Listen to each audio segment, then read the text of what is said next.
I would like to welcome everyone to our backyard composting workshop that we're having today, or virtually on WebEx.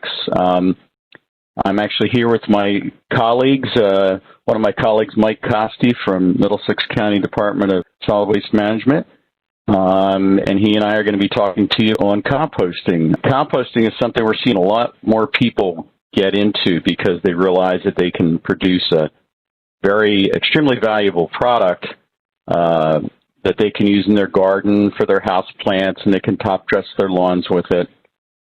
So we're going to go over the basics today of how you can produce probably one of the best materials possible to put around your plants to keep them healthy, keep them happy, to keep the nutrient conversion even when you add fertilizers, to help them achieve that healthy green color that they need, and also to keep the microorganisms healthy that are in the soils. What is composting? It's really the transformation, the change into organic matter, plant matter through decomposition of material that any plant material, anything that's basically carbon-based material, going to be the breakdown of that material into a soil-like material called compost.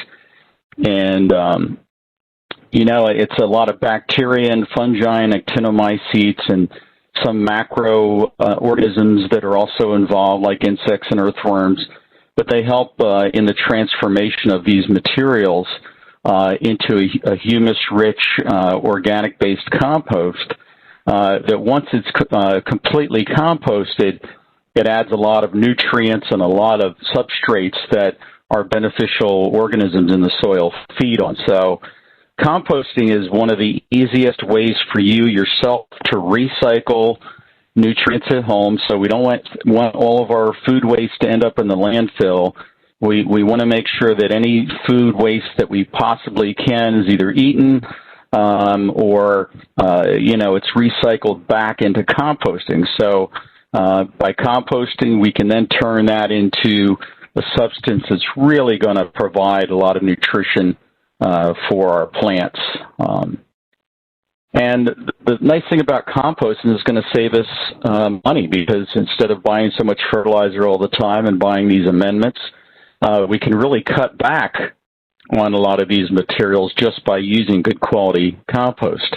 And what compost will do is it'll actually help the plants to better utilize fertilizer that's available to them. It will keep moisture around the plant root systems so that the plants can better utilize moisture during periods of drought. It's going to reduce our need for other types of soil amendments like fertilizer. And the great thing about compost is it's really going to improve soil structure. So if you have a hard, compact soil, there's a lot of clay in it, it tends to be very difficult to till. By tilling in compost into those areas, we're going to loosen up the soil. We're going to stabilize the pH of that soil, the ability of that soil to hold nutrients, and it'll loosen up that soil structure so that those plant roots can grow much better. Helps to increase aeration, stimulates a healthy root development because there are many beneficial microbes that actually exist and help to feed on the compost and allow that nutrient transfer that needs to take place across the plant roots. So it'll reduce chemical inputs, and it conserves natural resources so that we turn the waste into a very valuable resource for our garden.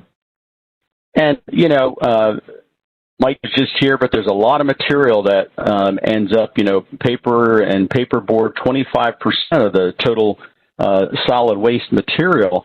That material could be recycled back into paper or could be composted, and as well as food scraps can make up 15% of the total waste material. So that's a lot of that, along with yard trimmings. It's a huge amount of material that's going into landfills that really doesn't have to. They can be recycled. Much of it can be recycled right back into a valuable compost on your property.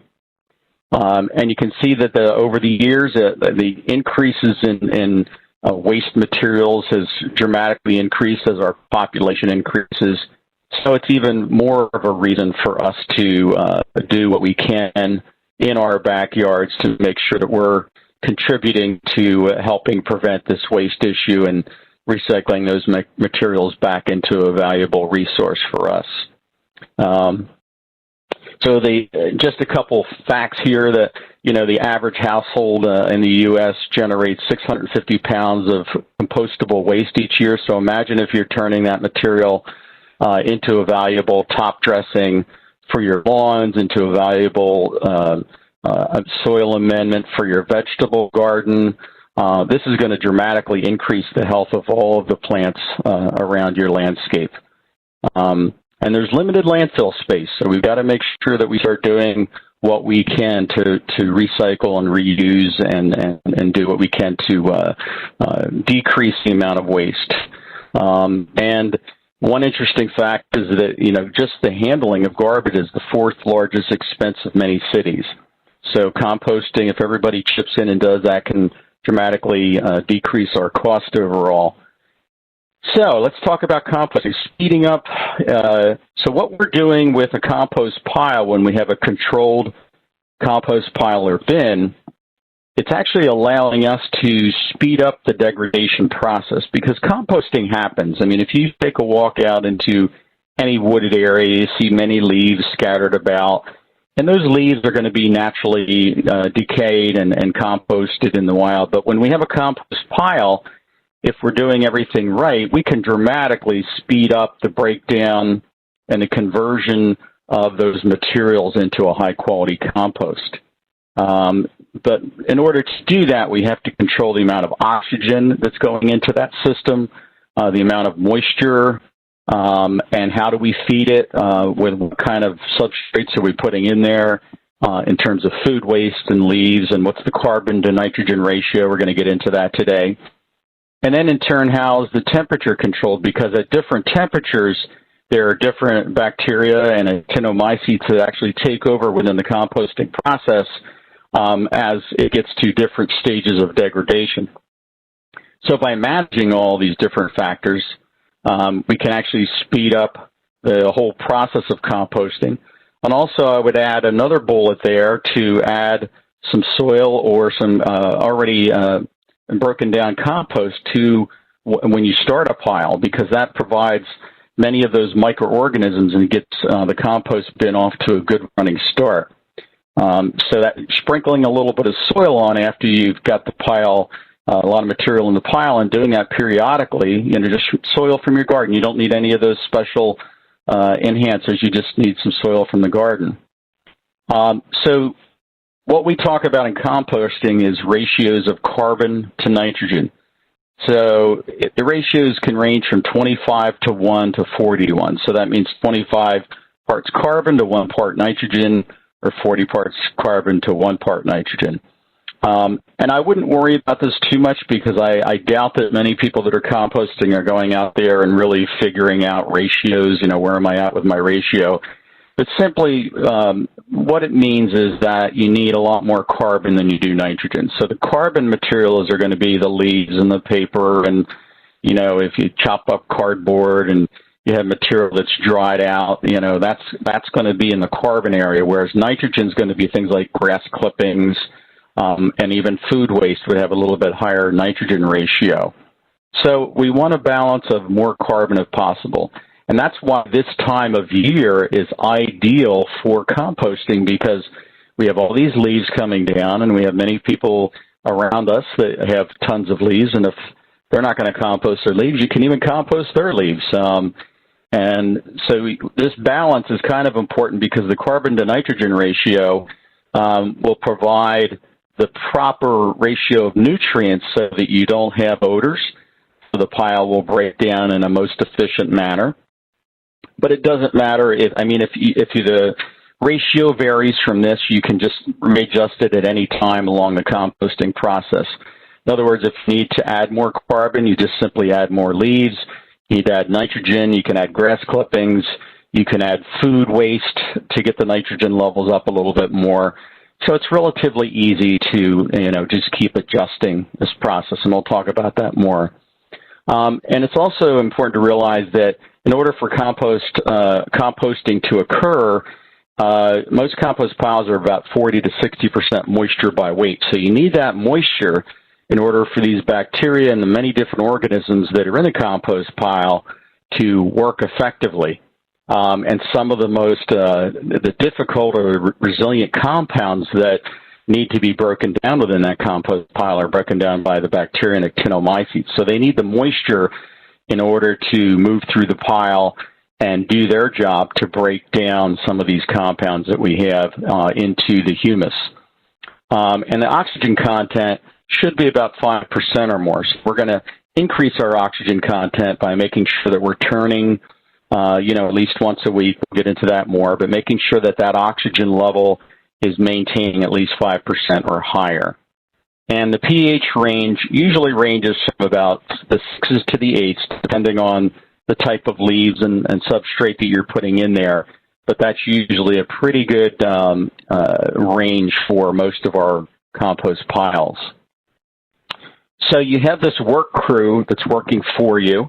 And these are these microbes, mainly bacteria and actinomycetes, which actinomycetes are basically kind of a cross between a fungus and a bacteria. They really are bacteria per se, but they're strand-like bacteria that help to break down. And what they do is they have the enzymes internally that can break down many of these complex compounds within the compost pile.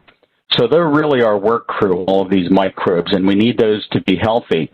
And in order for those microbes to be healthy, you need to maintain the right amount of energy within that system, the right amount of moisture, and kind of protect the outside of that compost pile if we can.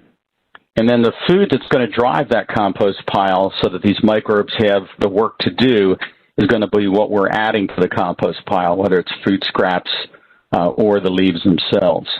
And then it's our job to make sure they get the right amount of oxygen. We're turning it. We're providing moisture throughout the whole process. We're keeping it warm enough when it gets too cold, whether we put a tarp on it or we have sides on the compost bin. And that's really what will help us to break down that compost very efficiently. And so where are these decomposers coming from? Well, they come up from the soil, so that's why I always recommend people add a little bit of soil when they put a layer of composting materials in their compost bin. Just take a little bit of your garden soil or a little bit of compost that's already been broken down and sprinkle that on the top and then water that in. They even come in on the leaves themselves, on chopped twigs, food scraps, manure, finished compost. These will each add some of the microorganisms that will move into the pile, and then at each stage of the process of composting, different microorganisms will be predominant in that compost pile to help break down all of those nutrients. So one interesting fact is that 1 teaspoon of a good garden soil to which compost has been added contains 100 million bacteria and 800 feet of fungal thread. Now, that's an average. It can be higher, it could be a little bit lower, but that's a pretty amazing amount of beneficial organisms that are within that soil. So to transform unhealthy soil to a healthier soil with beneficial microbes, composting is really the way to go. It can be very dramatic in terms of the changes that occur when you add compost to your soil and to your pots. So there are many different types of organisms, small and large organisms that you're going to see once in a while in the compost pile. You'll see earthworms coming up from the soil many times. You won't see the smaller organisms because they're in there doing their job and they're microscopic like the actinomycetes. Sometimes you'll see the fungi on the outer edges, this white growth on the outer edge where it's a little bit cooler. And then many of these other insects are involved in, actually they're feeding on some of the other insects and even fungi and things that are growing within the compost pile. So it's this huge ecosystem that's pretty active in terms of breaking down and helping to recycle all those nutrients. So it's a pretty amazing process that occurs. And I just wanted to touch on vermicomposting for a moment. Mike had talked about the Wrigley Ranch that's available, and you can do vermicomposting, and it's really pretty interesting to do vermicomposting. And by having the Wrigley Ranch, it just makes it easier for you to contain those worms. And typically, when we're using these red wiggler worms, we have to protect them from extreme cold and extreme heat. So a good place to do vermicomposting. If you're interested, just let us know, and I'll actually send you a fact sheet on vermicomposting. So you can just let us know in the Q&A box. But it's really very simple. I mean, most people order about a pound of these red worms online. They'll shred some paper. They'll put a little compost, remaining compost in there, and sometimes a tad of soil so that they have grit to start breaking down the materials. The nice thing about the vermicomposting is that they can actually eat their own weight in compost. So if you have, usually you order a pound of worms, that's about 1,000 of these red wigglers. They can eat their weight, 1 pound of food waste per day. So it's pretty amazing. But there are procedures you need to follow in order to keep the worms healthy. You don't want to add too much water, but you want to add just enough moisture so that they can survive and do well. And you want to make sure they're covered over and protected from the extreme temperatures. So you would want that material just as wet as a wrung-out sponge if you were going to do vermicomposting. So that's a whole other talk, but that's an option for you. And if you want to get into that, we could actually do a separate session just on vermicomposting at some point. But you can contact us, too, and we'll send you more specific information. Oh, and Dave just posted the vermicomposting fact sheet on there. So thank you, Dave, for doing that. There are many additives out there for compost piles, but you really do not need them. As long as you're adding the proper ingredients and you sprinkle a little bit of garden soil on your compost pile, or you use some compost that's already been broken down, you're going to have all of the microorganisms that you possibly need to get that compost up and running. So here we're looking at different organic materials, and what's the best food for your composter? Well, all of these things are good foods. It can be organic waste, such as food scraps. It could be grass clippings, although I do recommend that most people return those grass clippings right back to the lawn. But this time of the year, if you have leaves falling and you're mowing the lawn, you could actually capture all of that and put it in your compost bin. And the grass clippings along with the leaves would be all chopped up, and that would be an ideal addition to your compost bin because you've already got it chopped up and it's going to speed up the process. So leaves can be a very important source. So you can also use old potting soil you could put in there. You can add some manure. You want to make sure those manures, though, are like cattle manures or horse manures, and it's not dog feces or pet feces that go in there. Because it's not a good idea to utilize domestic animal waste in your compost pile. Sawdust, hair, things like that. Some of those things can slow down the pile a little bit and cause other problems. So, you got to be careful. So we're going to go over each one of those and which ones are the best to add. And even old plant material, the plant material that's coming out of your garden. If you've got weeds, try to take the seed head of the weed off so that doesn't survive through the composting process. So there's a lot of great things that we can compost, including, the grass clippings, as we mentioned earlier, coffee grounds, old peels from vegetable scraps. Every day we're dealing with a lot of waste material, and it's just It's crazy to dump that in the waste system when it can all be turned back into this really valuable resource, especially leaves. People pick up leaves and put them out on the curb. Well, take those leaves, and if you chop them up, you can chop them up into like 1/10 or 1/20th of the volume just by using an old lawnmower to chop them up. And then you can put all of that into your compost bin. And then start adding food scraps and other materials and really get the thing off and running. I wouldn't worry about the seeds from vegetable scraps because, to be honest with you, if your compost pile is heating up the way it should, most of those seeds should be broken down. Not all of them are going to be broken down. I would worry more about the weeds and the seeds from the weeds than I would from seeds from the vegetables. If you have time to scrape them out, that's fine. Or if you're worried about it, you can even run those materials through a blender or chop them up a little bit, and then you won't have to worry about them surviving through the process.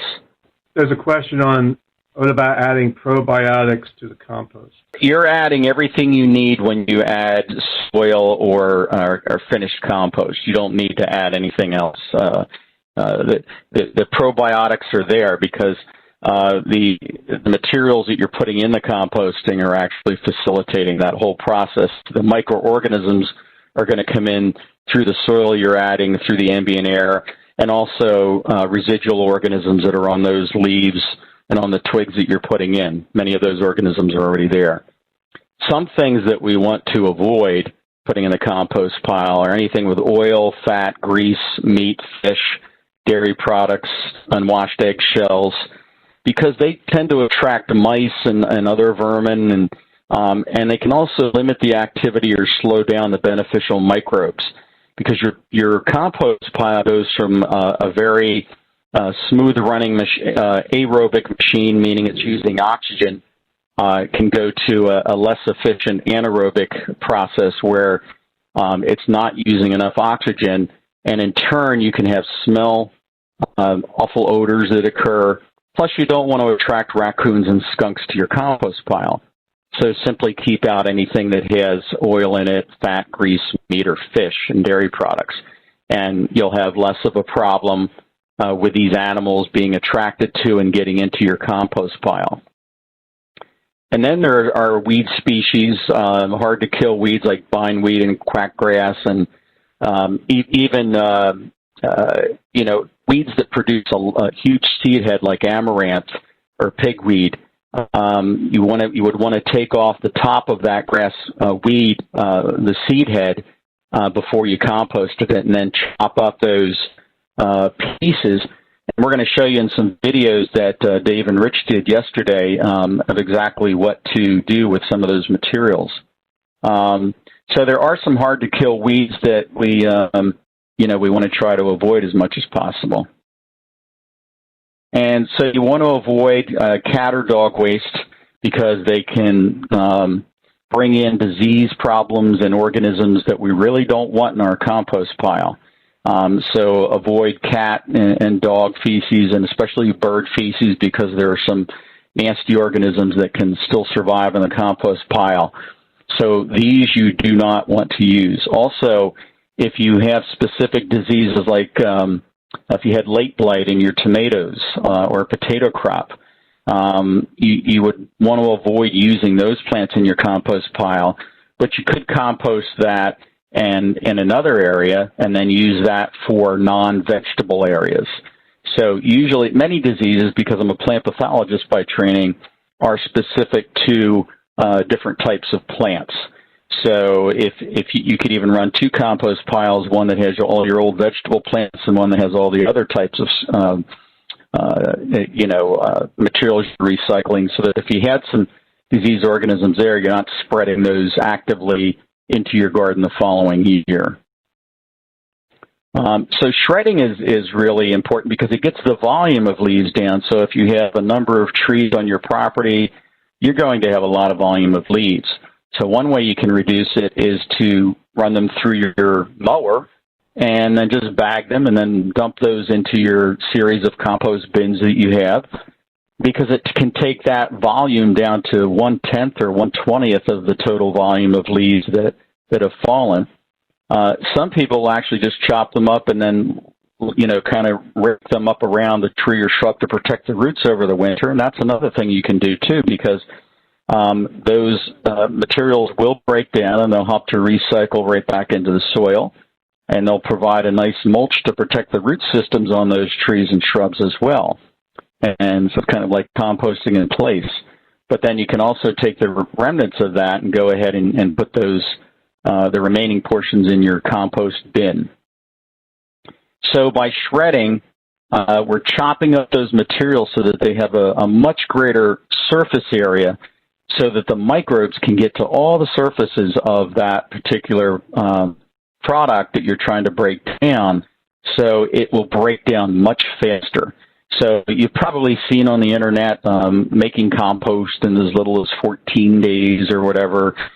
Usually it takes longer than that, but some people that are master composters that chop everything up and do everything just perfectly and they don't put any large materials in there, yes, they can have compost much faster, but usually for most people it takes 2 to 3 to 4 months to finish their compost because they're not as rigid in terms of how often they're turning.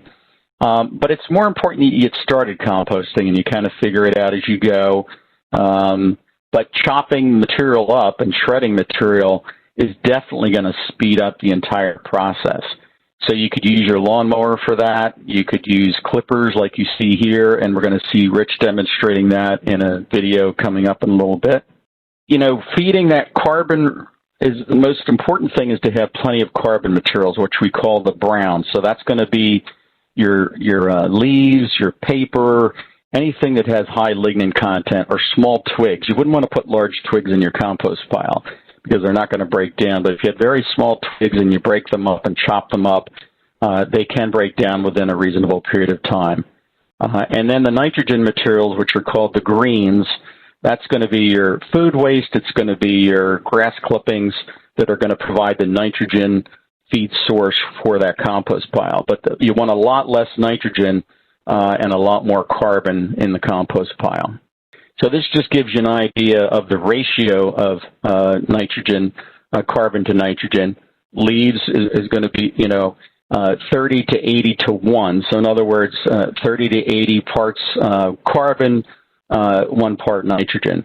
Straw, very high as well. Paper, extremely high, up to 200 parts carbon to nitrogen. So these things are going to break down very slowly, and sawdust is up to 500 parts of carbon versus nitrogen. So the C to N ratio will determine how quickly that material is going to break down.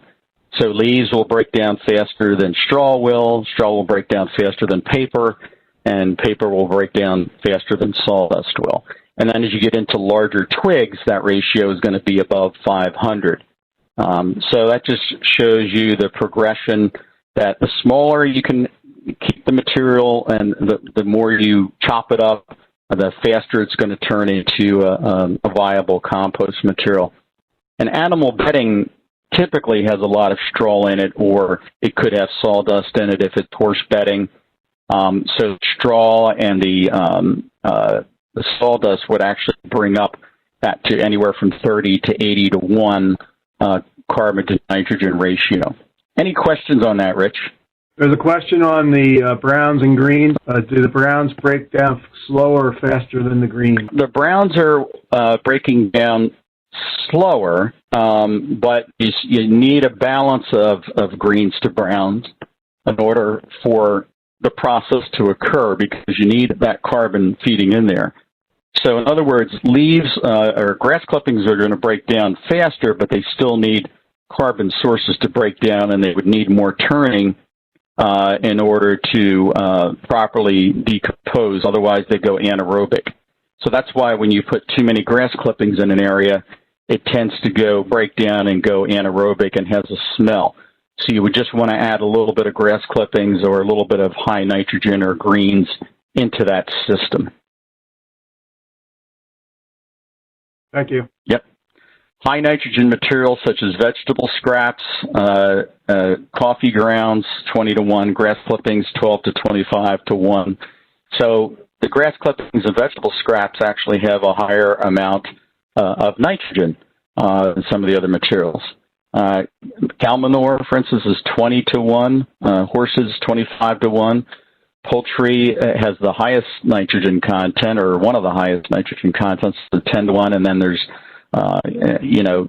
most people are not going to get the other manures in this area, but you can use them, and they can break down, and they can provide a good source of nitrogen. You just wouldn't want to use too much of those materials in that bin. And you see the addition of materials here now. in that center bin there that you see all the eggshells and everything, you would want to turn that material in and underneath and into the compost bin instead of letting it just sit on top. That way you don't attract flies, you don't attract other invaders in there, and you can help too. And then you can even put some leaves on top of that to kind of hide the odor and absorb some of that material, and that will keep that pile going properly. And you also want to test constantly the amount of moisture that's in that bin to make sure that you just have enough moisture that's as wet as a wrung-out sponge, but you don't have a lot of moisture sitting in there, because if you have too much water, too much moisture, it actually slows down the compost process. And if you don't have enough water, it slows down the compost process. So it's a matter of a fine balance, like I said. So you've got a little bit of moisture, same level as if you go to squeeze that compost, you can get a few drops of water out of it, but you don't want it saturated with water. So the browns and greens, the browns decay very slowly. And coarse browns can actually keep that pile aerated. In other words, it keeps the oxygen levels up within that compost pile. And you have a lot of material in the fall to work with all the leaves that are coming down. So when you see people dragging their leaves out to the curb, if you need additional leaves for the rest of your season, ask them nicely if you can grab some of their leaves so that you can compost all year long. And then you'll have a source of leaves in your backyard and store those, and then compost them as you have room in your compost bins. And the thing about browns is that they can tie up nitrogen if they're not fully composted. So in other words, if you don't let the compost pile break down completely into humus, they can actually rob your vegetable plants of nitrogen. So that's why you've got to let the compost process go to the very end, where it smells like soil. It doesn't have any of the, you can't recognize any of the original ingredients in there. And you can stockpile, like I said, some of these browns. So you're going to need a lot more browns than you do greens. So greens tend to decay rapidly, as we just commented on. There's poor aeration there, so we have to mix some greens in or turn them more often so that we don't have the foul odors from anaerobic digestion. We can get greens all year long, I mean, with food scraps. But food scraps, to be honest with you, most of the vegetable food scraps are almost ideal for composting. If we don't add too much water, they will break down very efficiently on their own. And it's good to use food scraps with vermicomposting, because worms, the red wriggler worms, actually love food waste. And like I said, a pound of worms can recycle a pound of material their own weight each day. And the greens really supply that nitrogen or that fuel source for the compost pile, but we just don't want too much fuel in that fire or we'll have a problem. So the composting process works best if we have a majority of browns and we have a little bit of greens and we have plenty of moisture and a little bit of soil mixed into that compost pile. And it's turned at least once a week. So that's aerobic composting, where we have all the ingredients we need and we have plenty of oxygen to keep that aerobic. And what that means is that the beneficial microbes that we count on, these particular species of bacteria and actinomycetes and fungi, they like the oxygen in order to properly break down and compost those materials very efficiently, and we'll have less odor problems with the compost if it's aerobic. So these aerobic decomposers are going to produce heat. You're going to see the transformation of different microorganisms that are going to appear, and they're going to dominate in different stages of the composting process. So that occurs naturally. It's not something you have to worry about. You just put the ingredients in, put your soil in, mix it up, keep it moist, turn it, and it's going to do the work for you. So, you know, you can use one of these, if you want to go online, you can get these gauges to keep track of the temperature, thermometers that will tell you how hot the compost pile is getting. And many compost piles can get up over 155 degrees. You know, so active composting means that this temperature is slowly going to start to climb. It's going to go through different processes, and different organisms are going to predominate at different stages of the compost. But the problem is when you start to climb over 140, some of the bacteria are going to start to slow down, and the composting process is going to transfer over to other species of bacteria. But within that range, we're talking about we're also starting to destroy some deleterious organisms in there. And when it gets over 140, we start to destroy some of those weed seeds that might be in there as well. You don't need a thermometer, but it's kind of interesting to have one if you're going to do composting. You'll see them online if you have interest in getting one. It's basically a thermometer like this that has a long tube that goes down into the compost pile, so it can actually measure the internal temperature of that compost pile. And normally in the compost process, we look at the different stages of composting, and you can see the steam coming off of this compost pile. And you have mesophilic conditions when the temperature rising to 113 degrees or above, where you have these mesophilic bacteria and actinomycetes that are predominant in that compost pile, and they're starting to break down all of that material at a very rapid rate once the temperature starts to climb. And then when we get very high temperatures, there's thermophilic, where it can actually peak up to 176 degrees, and these are a whole different classification of bacteria that can occur. And by the time you get to that temperature, you're breaking down deleterious organisms like disease organisms and some of the seeds that occur within that compost pile. Typically, to get to this stage, this compost pile would have manure in it and other really well-combined carbon to nitrogen ratios to build up heat like that within the pile. But you can see the steam rising on a cold morning when you have a pile that's actively working and getting started. And if you put your hand inside of that, it would be very warm. So, and also, if we want to eliminate weeds, we see that as the temperature climbs over 140 degrees, we'll see the disappearance of, for depending on how many hours it stays at that temperature, you start to see that many weed seeds, such as pigweed and nightshade and purslane and barnyard grass and all, they start to disappear within the compost pile. So what this chart shows you is that at that high temperature, that less than an hour, over 90% of those seeds are killed. So if you have it for an extended period of time above that temperature, you're going to destroy many of those deleterious weed seeds that are in there. Some people say, well, does my compost pile have to get hot, or is it fine? No, it doesn't have to get hot, because think about it, composting occurs naturally in the woods, so it can be a slower process that occurs in nature all the time. We see composting occurring in nature in the woods. But what will happen is that it will occur at a slower rate if you don't have the right combination of carbon to nitrogen and the right amount of moisture. So what will slow a pile down, not enough oxygen or too much water or too many browns in the mix, that's going to slow down the pile itself.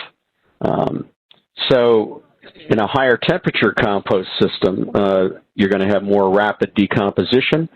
You're going to, when you start to climb over the 140 degree mark, you're going to see pathogenic, in other words, disease-causing organisms start to dissipate, and you're going to start to see weed seeds that you don't want in your garden next year start to decrease once you get that temperature above 140 degrees, typically for more than an hour or two. And typically you can do that if you're running a good compost pile. So getting oxygen into that system is extremely important. So that can be that you have a pile like this where you've got oxygen coming in from all sides, and you're turning that pile periodically. And we say for most compost, turn it once a week during normal temperatures, normal growing season. Like even right now that it's warm out, you would want to turn that once a week, sometimes twice a week, depending on how much food scraps you have in there. And then when it gets colder, you can take that out to once every 2 or 3 weeks. and you'll still be fine because you want to let it build up the heat within there, but you still got to get the oxygen into that pile. So you can spread that out a little bit more when we get into very cold temperatures. But the idea is to mix that oxygen to make sure that we're incorporating oxygen into that system so that the pile doesn't go anaerobic and start to have odor problems. So browns will help to maintain that porosity within that system because you want to have space in there. So, you know, you don't, I probably would not recommend putting sticks in there, even though this slide talks about that, because then you've got the sticks to deal with within that process unless you've got a screen to filter those out. But I think just proper turning is the best way to go. And that's what we're doing here. You can see that there's an actual turning tool on the right that you can order online. It's a compost turner, which just basically what it does is when you push it down, and actually Rich is going to demonstrate that in a minute here on this video, but you put it down, the two bars will, as you're pushing it into the pile, they stay upright, and then as you go to pull it up, those pieces, those two metal pieces will pull out so that you can easily go through all parts of your compost pile and mix that up and bring what's in the middle to the outside and vice versa. Or you can, this gentleman is using a compost fork, or you can use any kind of garden fork to turn the compost pile and mix the materials so that we're getting oxygen into that pile. We're bringing the material from the outsides of the pile into the internal portions of the pile to make sure that it all breaks down properly. And so you're doing a lot of good things. You're bringing in and recycling materials. You're bringing materials that haven't been broken down to the center of the pile so that they can all be exposed to those microorganisms and they can be insulated properly so that they will break down the compost.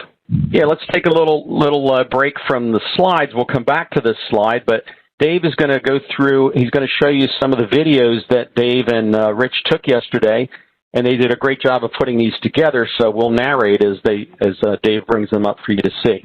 Okay, so yeah, so the Soil Saver bin, pretty incredible bin. It's easy to put together. It's not heavy. It's easy to deal with. It has a nice top on it that seals easily. And here he's adding leaves. So here he's adding some greens, some weed material.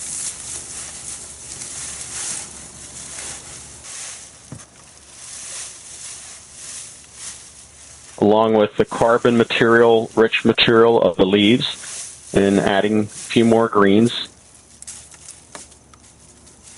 And you see here that he's breaking up those materials a little bit. He's putting some food scraps in, pouring those in, and then you can go ahead and mix those into the pile so you're not attracting flies. So he's adding all of the fuel, basically, and he wants to make sure that he has more carbon materials than nitrogen. So he's going to add more leaves than anything else. You could also chop those leaves up. Now, this is very important. He's adding moisture in there. And because if we don't add enough moisture, then it's going to slow down and bring the whole composting process to a complete stop. Okay, so here Rich is actually chopping up and cutting up the materials so that they're in smaller pieces, and they're going to break down much faster. So we talked before about when we're adding greens in there from the garden, by cutting them up into small pieces, the bacteria can actually get to those much faster. And if you're going to add paper, you don't want to add whole pieces of paper, but you want to shred it and tear it up like Rich is doing here. And that way, that paper will break down much faster because we saw that paper has a very high carbon ratio. So in order for it to break down properly in a compost pile, you really do need to tear it up into smaller pieces. Or if you have a shredder at home, you could shred the paper and utilize that. Here, Rich is using that compost turner that I was talking about earlier. And he's going to show you how to mix the compost up. And when he puts it down, it goes in easily because the forks come up, and then when he lifts it up, you can see the two forks on the outside come. So he's able to go down to the bottom portion of the pile and bring everything up to the surface, and that helps him to incorporate oxygen into that pile and really bring some of the finished compost and microorganisms and spread them all throughout that compost process. So here he's going to show you the tool. And you can see as you get close that those two pieces will lock up when you push it down on the pile to make it easier to penetrate the pile, and then they'll lock down when he pulls it back up again. So it's really a cool tool to have. You don't have to have that. You could use the straight end of a shovel to stir the pile, but if you have one of these handy-dandy gadgets, it makes it a lot easier. But you can just use a pitchfork or, whatever you have as well. Now here, Rich is demonstrating just taking a little bit of soil or finished compost. So you could go to your vegetable garden or you could go to finished compost. You want to spread that soil just a little bit over the top of your bin. So here he's using that soil saver bin. He's putting the top on the soil saver bin. He's added the moisture. Sometimes I like to add a little bit of water, too, after I put the soil on there. But don't forget to add the soil, because that soil or that finished compost is going to have a lot of those beneficial microorganisms. So for rapid decomposition, we need to have moisture in there. And if it's too dry, the bacteria will actually slow down and come to a complete stop. So we need to have just enough moisture in the compost pile so it's as wet as a wrung-out sponge, so that when I squeeze it, I can squeeze out a few drops.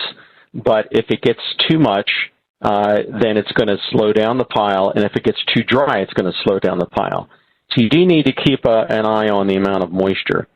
So the pile content usually ranges between 40 to 60% moisture.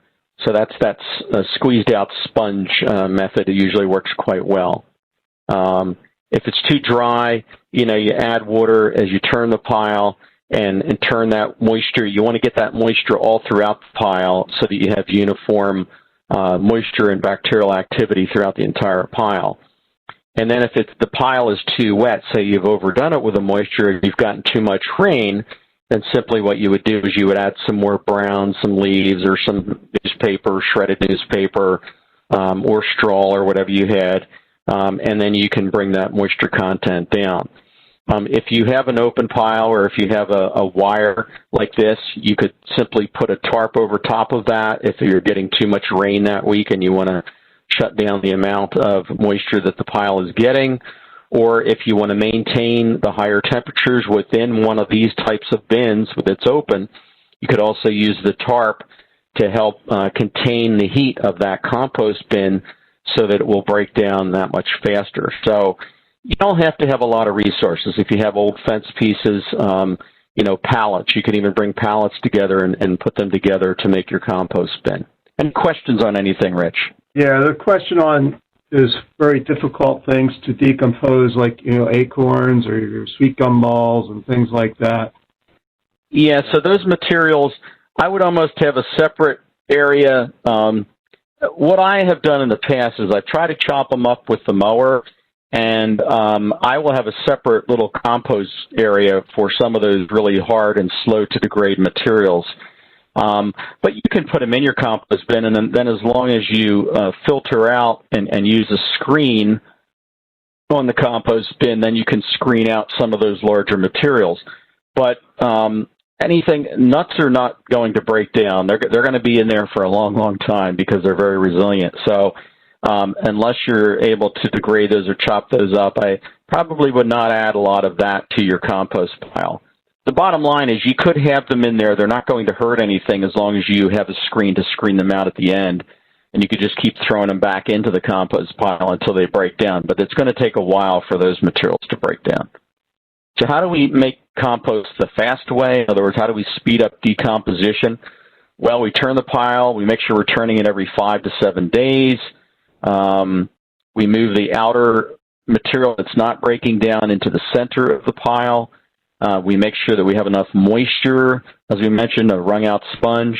And in as little as 5 to 7 days, we should see that temperature start to climb, and it can climb up to 140 degrees at the end of 7 to 9 days if all things are going right. And then the pile will actually stabilize itself after a period of time, depending on what you're adding, and maintain a temperature of around 100, sometimes a little bit higher, but for about 4 weeks. And then the pile will be breaking down, and these decomposers will be doing their job in terms of breaking down all that material very effectively, but you have to turn that pile. And that's really how you make good compost. So how do we know when compost is finished? Well, a good compost, we don't recognize the original ingredients in there. It looks just like this. It has that nice brown to blackish color to it. It doesn't have a foul odor to it. It just basically has like a soil-based smell to it. That's due to the actinomyces, actually, that keep those odors down and are breaking down the material and kind of give it that soily smell to it. But it's a crumbly, loose material, and it's incredible because it actually will help improve the soils due to all the beneficial humus that's in there.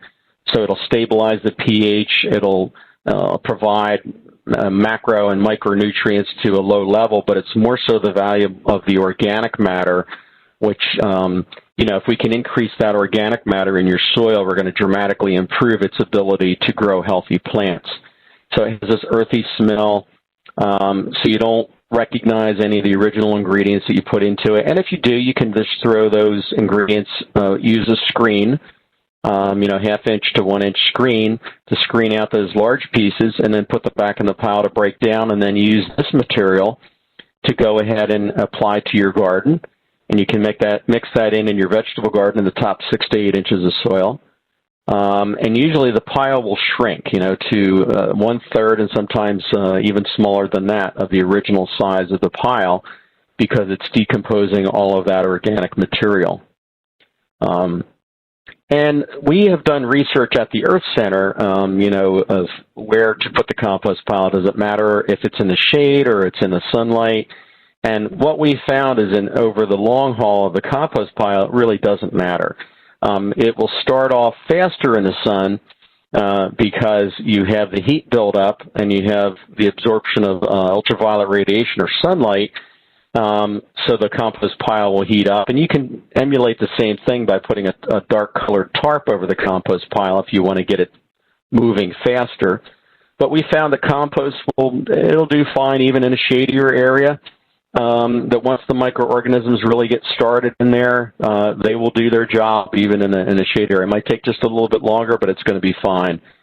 Because many times we'll end up putting our compost pile in an area that's hopefully away from our neighbor's yard and, kind of out of sight a little bit so that it's not, sticking out in the front of your house.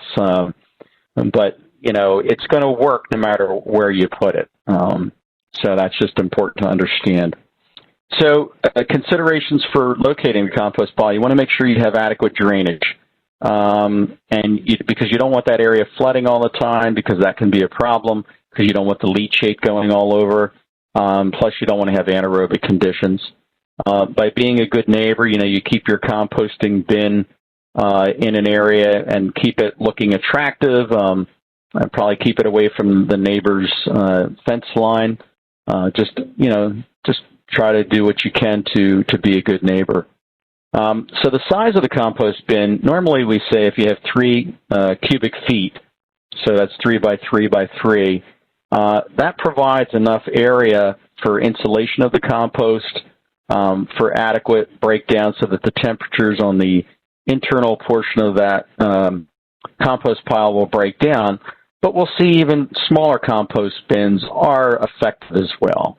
So that's would be an ideal situation. But the smaller bins, the bins that are plastic bins and the other wood bins that are smaller are going to do just fine as well. But if you get too large in size, if you have like a 5 by 5 by 5, it's going to be more difficult for you to turn that pile by hand to get oxygen into that pile. So just remember that. Now, commercially, we can create piles that are much larger, but we have equipment that can go in and turn those piles relatively easily. And on farms, we can do that as well, where we can make those piles larger, turn that on a weekly or biweekly basis, and really get a high-quality product. But you can use anything for the compost bin. If you have old cinder blocks, if you have pallets, if you have old fence, you can utilize those. And if you need to protect them and get the heat built up, you can use tarps, dark-colored tarps to control moisture and to get the heat that you need within that system. The manufactured bins that we talked about, they're simple, plastic bins. The Soil Saver bin is one of my favorites that the county has available to you already. It's just really a nice bin overall. It's just easy to put together, to move it. And then these simple bins where you're just really tying it together and putting some stakes on it. Yeah, the GeoBin, it's pretty, it's amazing how fast you can put that GeoBin up and get things rolling. So take a look. This is Rich setting up this GeoBin.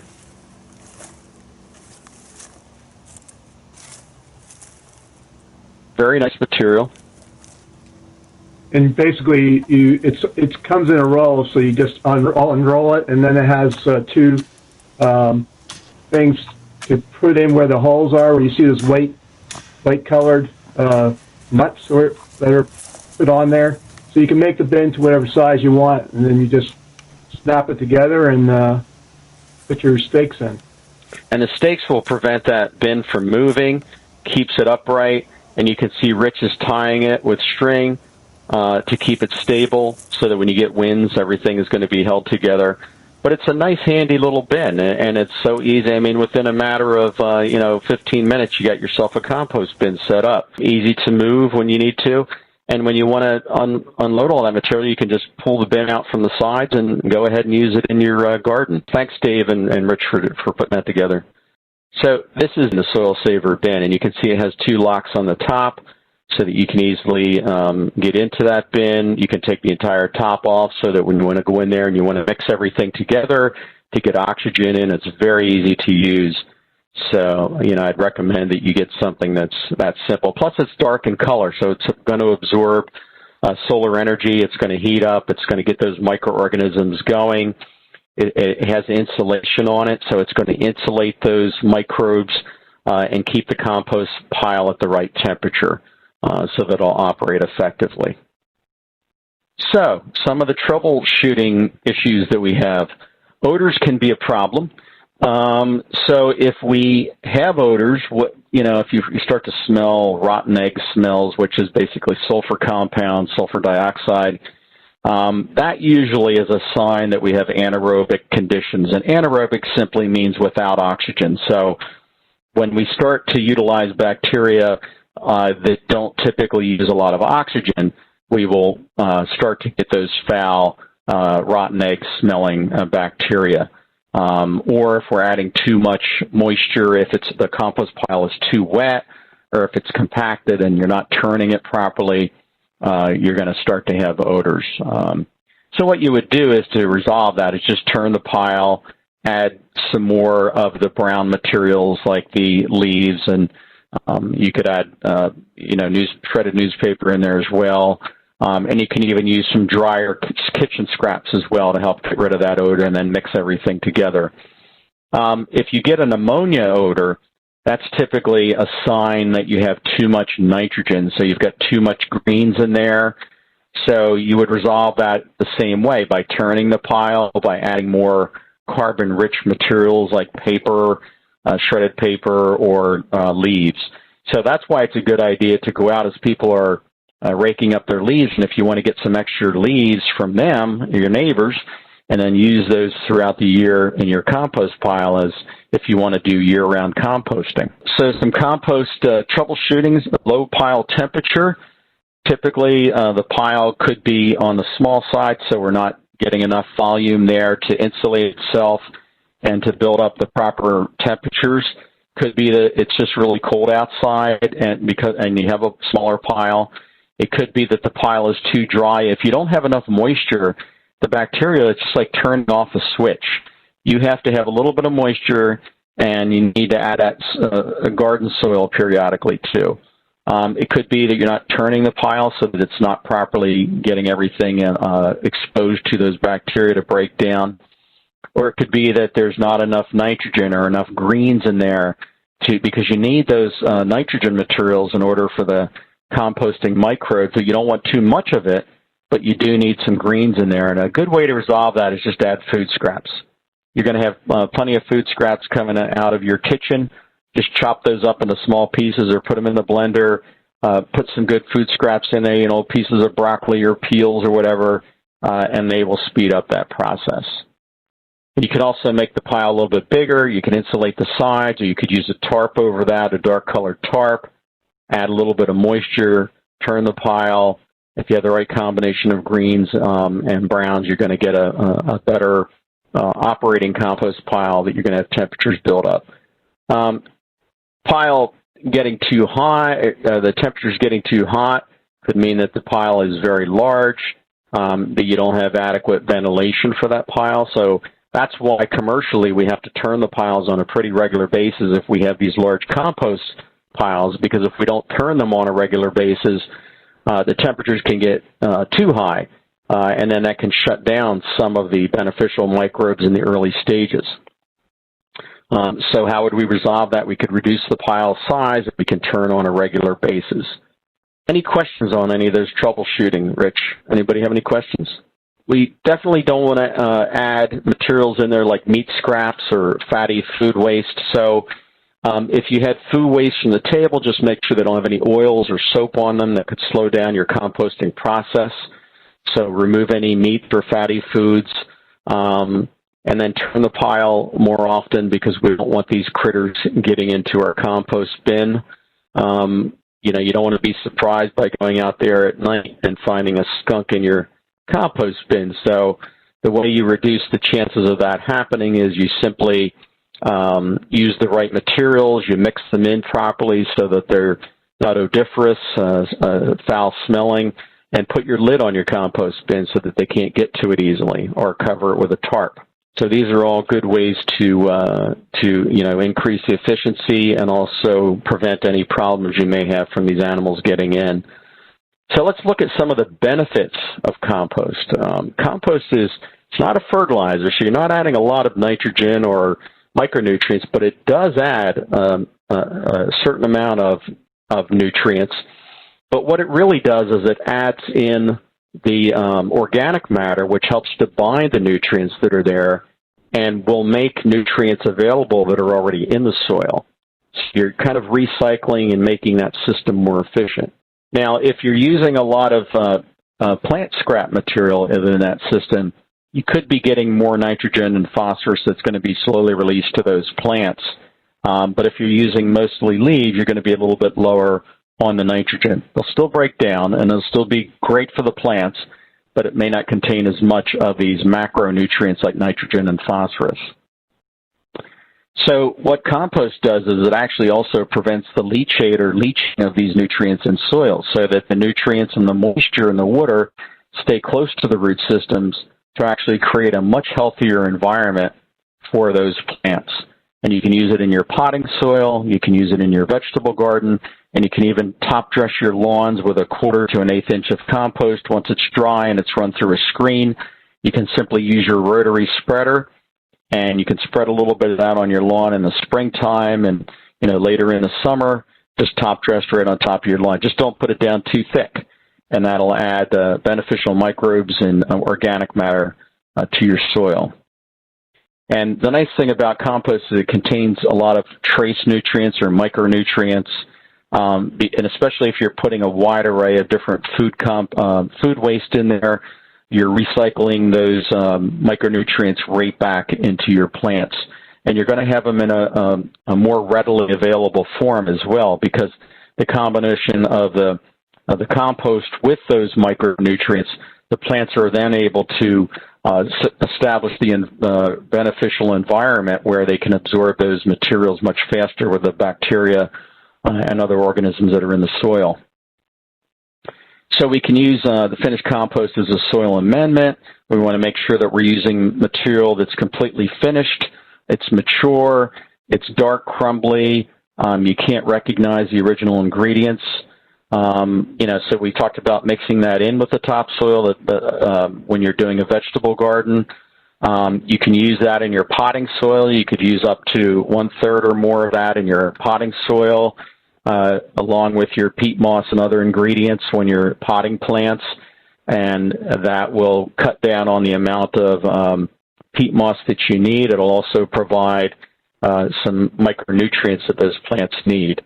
And the wonderful thing about compost is it really helps with both sandy soils and with compacted clay soils. So no matter what type of soil you have, a little bit of compost can go a long way to improve the health of the soil and then overall improve the vigor of your plants. So your plants do great in that environment. So it will help to loosen compacted clay soils and make them more friable or easier to work. So we talked about using them on the surface too a little bit before, but we can actually spread them around our trees, and we can go out to the drip line of the trees as you see here. And you want about 2 to 3 inches, maximum of 3-inch depth of finished compost. And what that's going to do is that's going to recycle down in and help those trees maintain moisture. It's going to protect the root systems of those trees and shrubs that you use this around. And you extend out to the drip line because that's where the majority of the roots are. Roots do go out, depending on the tree, much further than that, but at least it will help to retain moisture right in that system. And also, one of the best things about compost and other types of mulches around trees and shrubs is it protects those valuable root systems, because some roots, especially on trees that have shallow roots like maples and dogwood, if we have too high of a temperature on those root systems, it can actually slow down the growth of that plant. So by putting a little mulch down, it provides moisture, nutrients, and it protects those valuable root systems of those plants, and protects them from the cold, protects them from the excessive heat as well. So those are some positive attributes of using the material around your plants. And the one thing we want to avoid is adding too much material that is not going to break down properly. You know, large-sized twigs, if we have a lot of weed seeds in there, or materials that are just very resilient to break down, we probably want to put those in a more longer-term compost bin or chop them up as fine as we can before we put them in. Otherwise, they're really going to slow down our composting process. And so using finished compost, we talked about using as a top dressing on lawns. And this is really a good thing to do, because we can actually use our spin spreader and make sure that the compost has been dried down and it's run through a sieve or just a screen, a simple screen that you can set up in your backyard. Hopefully we have a picture of that, or I can dig one up here. So you want to make sure that the compost is completely broken down into humus, and you use finely screened compost. We usually use about 1/4 of an inch screen on that. And we're only going to use about 1/8 to 1/4 of an inch depth of compost over finished lawns. And, you know, if you can core aerate the lawn ahead of time, this material is going to filter down, but you don't have to core aerate. You can just apply this material right over top of your lawn. You just don't want to apply too much, because if you get over 1/4 of an inch, it's going to start to smother your lawn. You don't want to do that. But you also realize that this is going to filtrate down. Once it rains or you irrigate the lawn, it's going to go right where it needs to be. It's going to help retain moisture. It's going to supply those nutrients that you need and prevent soil compaction. You can also use it in the potting mix. We say mix up to about 1/3 or 33% of your potting mix could be this finished compost material. And then you can use other materials for starting your plants. You know, if you're starting vegetable seedlings, you probably want to use, definitely don't use this, but for starting vegetable plants, you want to use a sterilized potting mix. But for many of your other plants that are more mature, and your cuttings and your other types of plants that are already established, you can definitely use the compost in there and in your pots that you're creating for your plants. Once they're a little bit more mature, you would use it on those, but you wouldn't use it necessarily on seedlings. Some seedlings you can get away with it, but we'll talk about that in one of our Are You Ready to Garden programs in the not-too-distant future. So in summary, why do we compost? Well, it can save us a lot of money and time because it's going to reduce our spending fertilizer, money on fertilizer. It can reduce the overall amount of moisture and irrigation that we use because it's going to help retain moisture within soils.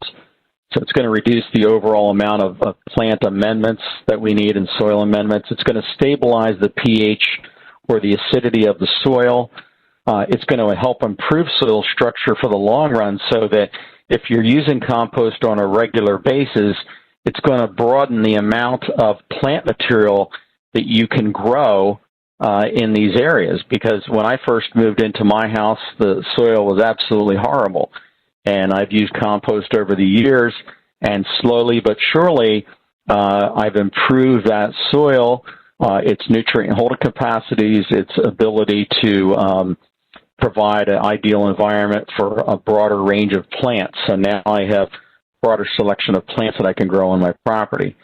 So it increases aeration, water holding capacity. And what it really does is stimulates healthy root development. Where you have healthy root development for your plants, you're going to have healthier plants, because it's actually providing a resource for those beneficial microbes, for the conversion of nutrients, for the proper aeration and oxygenation of the soil by having a higher organic matter. So overall, it's going to reduce our chemical inputs. It's going to reduce pesticide use, because you're going to have healthier plants. And it's going to help us conserve natural resources within that system. So we're going to show you our exciting compost demonstration area, which you're welcome to visit. It's out at the Earth Center. We can't do person-to-person tours, but you can come out and visit it. It's going to be at the Earth Center, which is in Davidson Mill Pond Park, right in North Brunswick. So we have compost demonstration area. You can see all the different bins that we have on demonstration. The soil saver bin is right there. And we have different types of compost. Oh, there's to the left of there was the turner. And then these are different bins that actually have rolling devices on them. Different bins that you can get commercially that go from the Wrigley Ranch to the soil saver to the Geo bin that you just saw. And then this is our 3-stage bin where we've used recycled plastics, but you could use pallets the same way and set up a 3-stage bin. So this is a mini tour of our compost demonstration area, but you're welcome to come out to the Earth Center in Davidson Mill Pond Park and see these for yourself. Oh, here's the Wrigley Ranch. So this is the vermicomposting. Rich, do you want to talk about that a little bit? Well, basically, the bottom part is where the water, if the water was building up, you could release that and use that actually as a compost tea, and pour that in as a fertilizer for your plants, if you have indoor plants. But basically, you're filling in the area that you see that has the holes in it with the newspaper, and then putting your worms in there to break down the material. And then you have the lid to keep the worms from escaping. And yeah, we one time we had an escape into the kitchen because we didn't have one of these nice bins. We had one that we made was a homemade one. So that was an interesting experience for my wife. But anyway, so you want to keep those Wrigley worm compost bins. You would keep those in your garage in an area where it doesn't freeze, or you could put it down in the basement, or you could put it under the sink, and that way you can keep the worms from freezing, because the red wigglers that you use for vermicomposting can't be exposed to extreme heat or extreme cold, or they're going to die. I'm going to let Mike Costi come in. Mike, do you want to tell us a little bit about the bins? Thank you, Bill. As Bill said, I'm Mike Costi. I work with the Middlesex County Division of Solid Waste Management. One of our programs is we sell these backyard compost bins, and due to our unfortunate COVID situation, we've had to change up our sales a little bit to make the bins sold in a contactless fashion, meaning that if you were looking to buy any of these bins, you would reach out to us by phone. We would take your payment information over the phone, and then we would arrange a time for you to come and pick up the bin from outside the back of our office. As you can see here, we sell 3 different types of bins. The first is the Geo bin. And so the Geo bin is the $20 bin. It's great if you're just looking to put in leaves and some grass. It's essentially a plastic fence with holes in it. You would wrap it around some stakes and then start putting in those materials. The Soil Saver is the bin that we sell the most. It's a harder plastic. It comes with a locking lid and 2 doors, and we recommend that bin if you're also looking to add in your vegetables, scraps, cuttings, your fruits. You would also put in leaves and some grass into that bin as well. And then finally, the last bin we sell is the Wrigley Ranch. That's what they call a vermicomposter, meaning that you have to buy a special type of worm called a red wiggler worm for that bin, and you would buy the worms off the internet. That bin is strictly for kitchen scraps.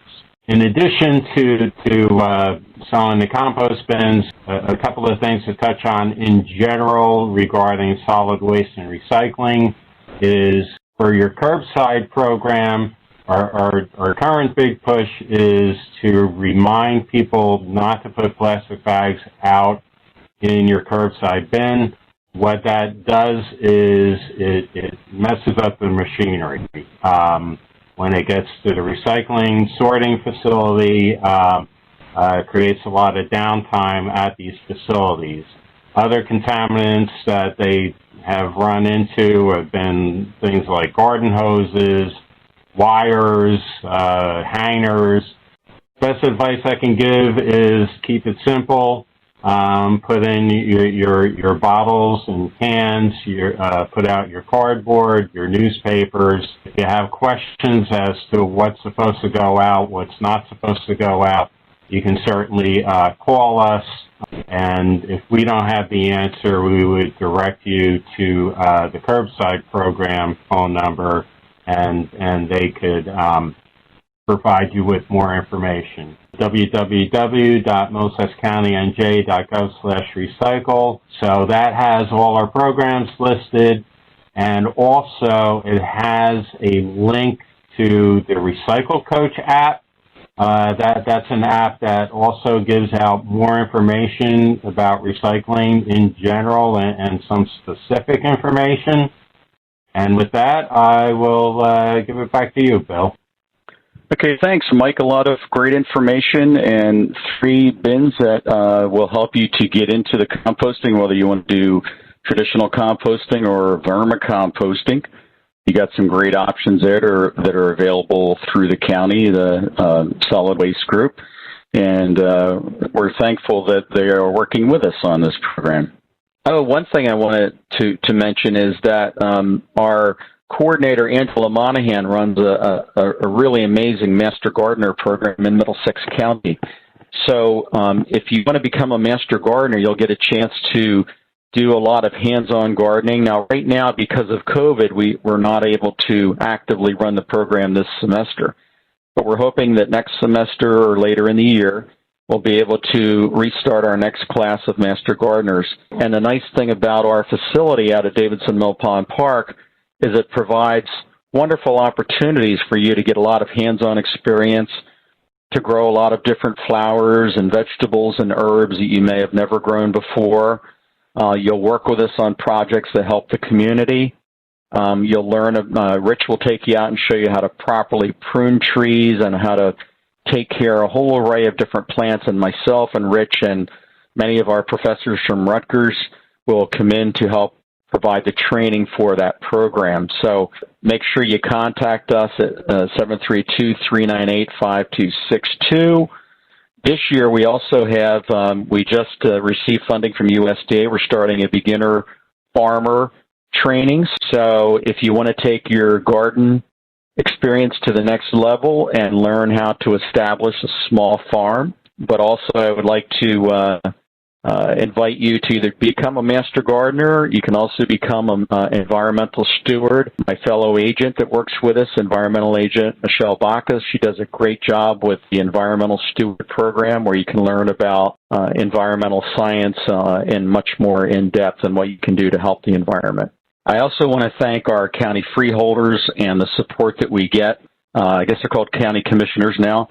Without the county commissioners and the work that they do, we wouldn't be here to be able to provide this information to you.